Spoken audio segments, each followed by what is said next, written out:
we continue to follow developments in the Turpin child abuse case. 6 of the 13 children who escaped their abusive parents in 2018 have now filed a lawsuit against Riverside County and the foster care agency who housed them after their rescue. In the lawsuit filed today, the Turpin children allege they suffered severe abuse and neglect for years in foster care. News Channel 3's Samantha Lomibao filed this report before going out to breaking news. Our clients are telling us that what happened in this foster family in many instances was worse.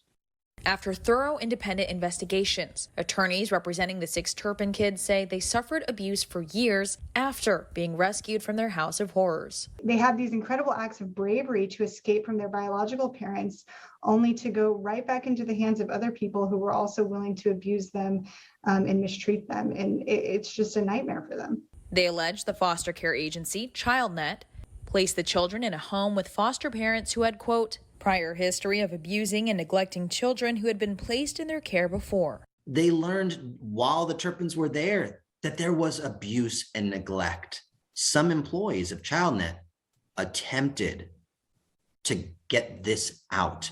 They went up the chain, and despite that, nothing was done. The foster family, a couple and their adult daughter, are accused of inflicting physical, emotional, and sexual abuse towards the Turpin kids. They have grown up helpless, hopeless, right? And they get put in this foster family by the county and by ChildNet, and this family tells them they are worthless.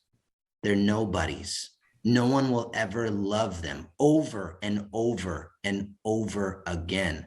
The lawsuit accuses the members of the foster family of abuse and neglect, including inappropriately touching and kissing the children, striking them in the head and face with objects, and even forcing them to eat excessive amounts of food. The children were forced to eat everything that was on their plate, no matter the size of the portion size, to the point where some of them vomited and then were forced to continue eating even though they had vomited.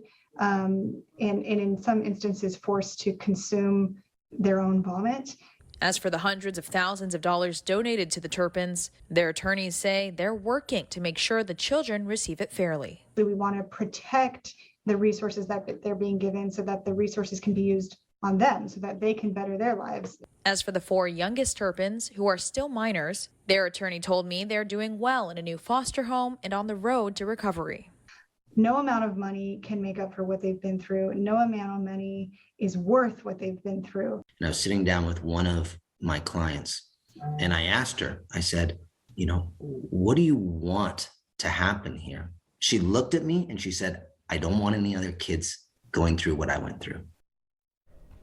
Tough. That was Samantha Lomibao reporting. The county has responded to the lawsuit saying in part, quote, our hearts go out to the Turpin siblings. Any instance when a child is harmed is heartbreaking. We continue to evaluate our practices with a critical eye and are committed to understanding and addressing the root cause. Adding the county does not comment on pending legal matters or specific juvenile cases due to confidentiality laws. You can find the full county statement and lawsuit documents on our website, kesq.com. We also have reached out to ChildNet for comment on the lawsuit.